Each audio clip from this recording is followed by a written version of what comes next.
El Capitan towers over Yosemite Valley at over 3,000 feet, and the nose is the classic route up the brow. Our goal was to try and do it under 24 hours. I just killed so much of our time. You keep making movie references and nobody gets them. I peed down there. Hey Eli, how's it going? Oh, you know, I haven't taken a shower in a few days, so this is kind of working out.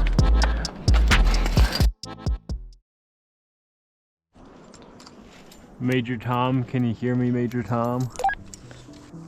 Your pick.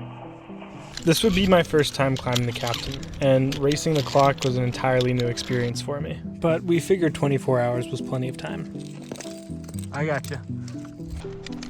Starting that morning, Seth would be leading the first 1,000 feet while I jugged on the rope behind him, since those pitches involved more free climbing and he was the stronger climber between the two of us.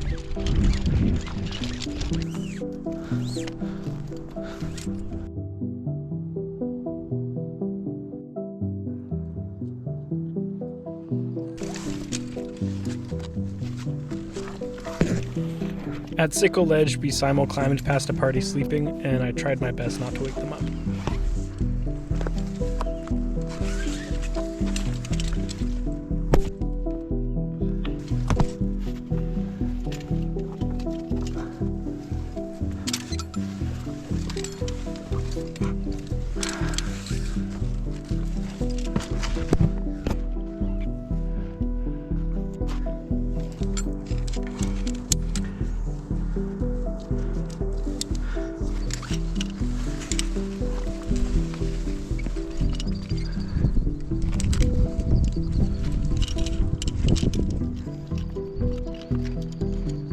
Sun's just peeking up.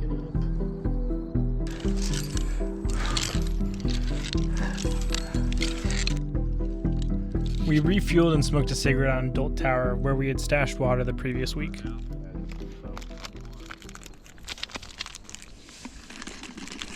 then when you see my other Tailwind electrolytes on there. Your Coke brick? My Coke brick? Yeah. We brought a thing of Coke, we don't have time to sniff it, so we just poured it into our water. Yeah, I think so. Yeah, dude, you want some? Holy shit, dude. Dude, my brother came from Scottsdale, Arizona to hear you sing. Yeah. Super bad singing in the Coke room. You keep making movie references and nobody gets them. Have you seen Superbad, sir? I kinda. But they're like, everybody's seen the movies you're referencing, but they're always obscure references. Yeah. With several big wall parties ahead of us who were hauling and sleeping on the wall, we decided to take the Jardine Traverse, which would allow us to pass them. At the Jardine Traverse, I started leading. I'm sorry about that, dude. You good? I just killed so much of our time. The mental shift of switching over from just ascending a rope to leading 1,000 feet off the ground ended up feeling a lot harder than I expected, and I moved exceptionally slowly. This is also a good time to mention Seth and I had a combined 6 pitches of aid climbing experience between us before today.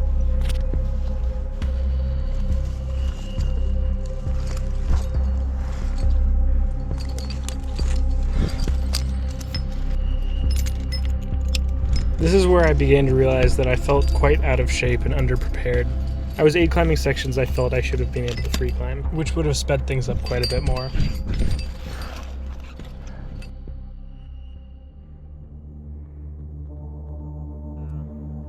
The Great Roof is probably the most notable feature on the climb. It was also the first section that we encountered that was wet.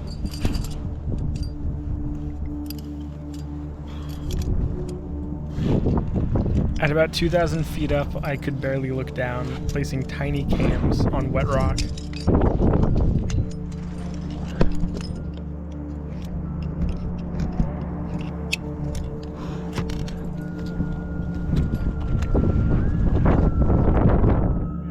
The roof definitely felt like a mental crux for me, since each time you move your previous ladder, you're hanging on by a single microcam.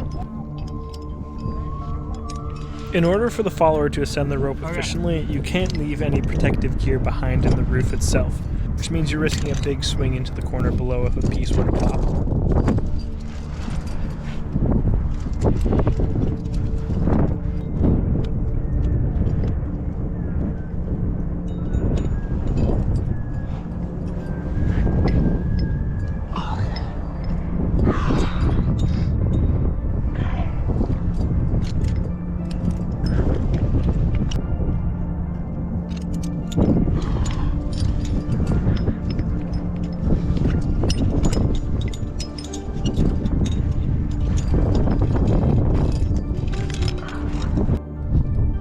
Moving out of the great roof, you reach the Pancake Flake, with a 2,000-foot drop right below you.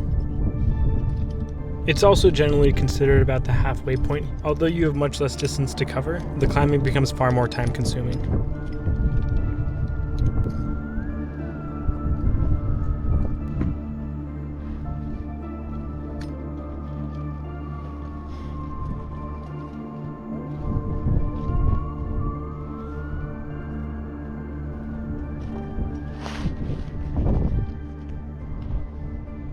I need a pee so bad, dude.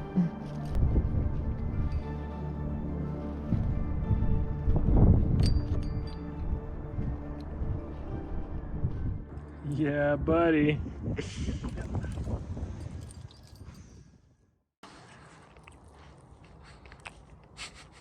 Yeah. Yeah. It's Entering the night shift.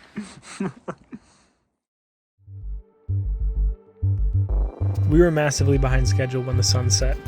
I had moved pretty slowly through my leads, and now we were entering the night shift. The next crux of the climb was the changing corners, and it wasn't looking very inviting. Our rope's gonna be fucking soaked. Yeah. Having had a bad stretch of weather leading up to climbing, the changing corners acts as a sort of funnel for water running off of the top of El Cap.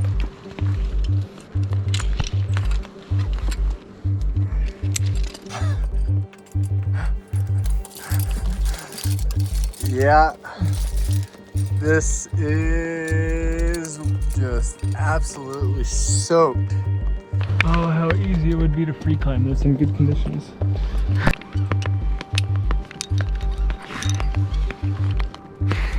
Hey Eli, how's it going? Oh, you know.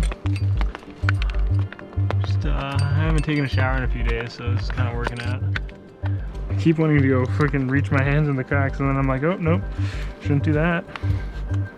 You feel a lot like a kind of technician aid climbing, just tinkering your way up the rock, rather than the physical experience I'm used to.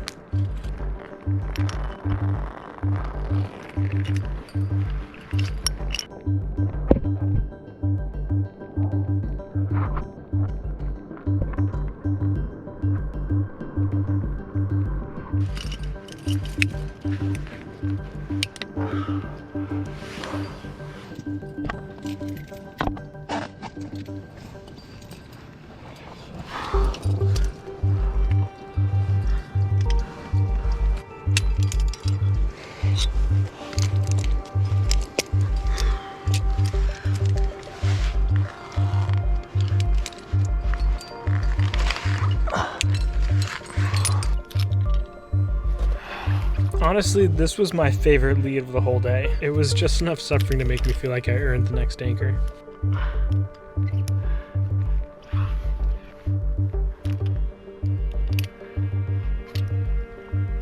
Oh, your line's fixed.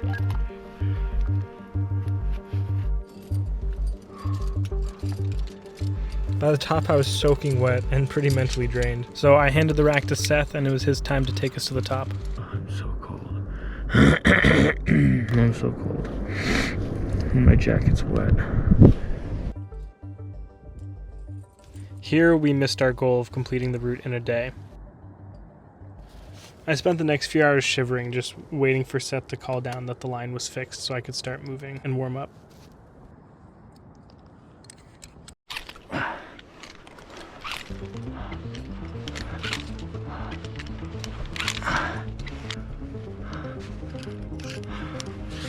My body had no more strength by the final bolt ladder, and I was struggling to even jug on the rope.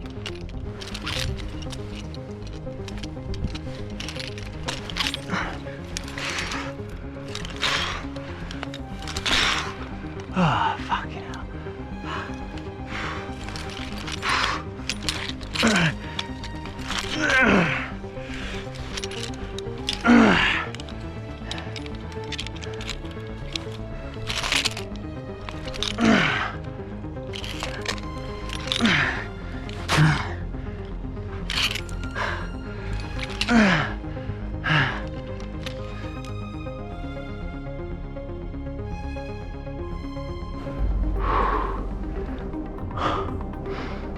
Whoa, that's pretty crazy.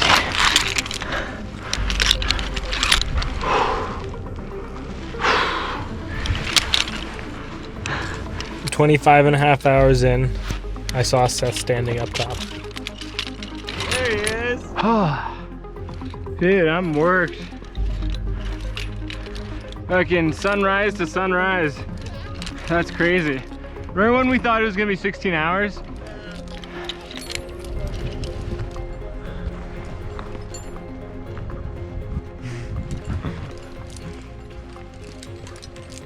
Come here. Boom. Oh. A new speed record. Longest Naiad attempt. Seth says his time on top of El Cap, he felt on top of the world, which I did for a moment, but the feeling quickly faded. I was supposed to be training leading up to the climb, but a month before I let it all fall by the wayside. So on the hike out, I decided the next time I returned to El Cap, I'd have given it the preparation it deserved. Damn. Climbed El Cap. That's crazy. I didn't think I'd do that for like another decade or something. Eli, I got a request with this video. You gotta take care of me, hype me up, throw a photo of my abs on there, say I do a bunch of cool shit, make me look humble, make it look good, do me right.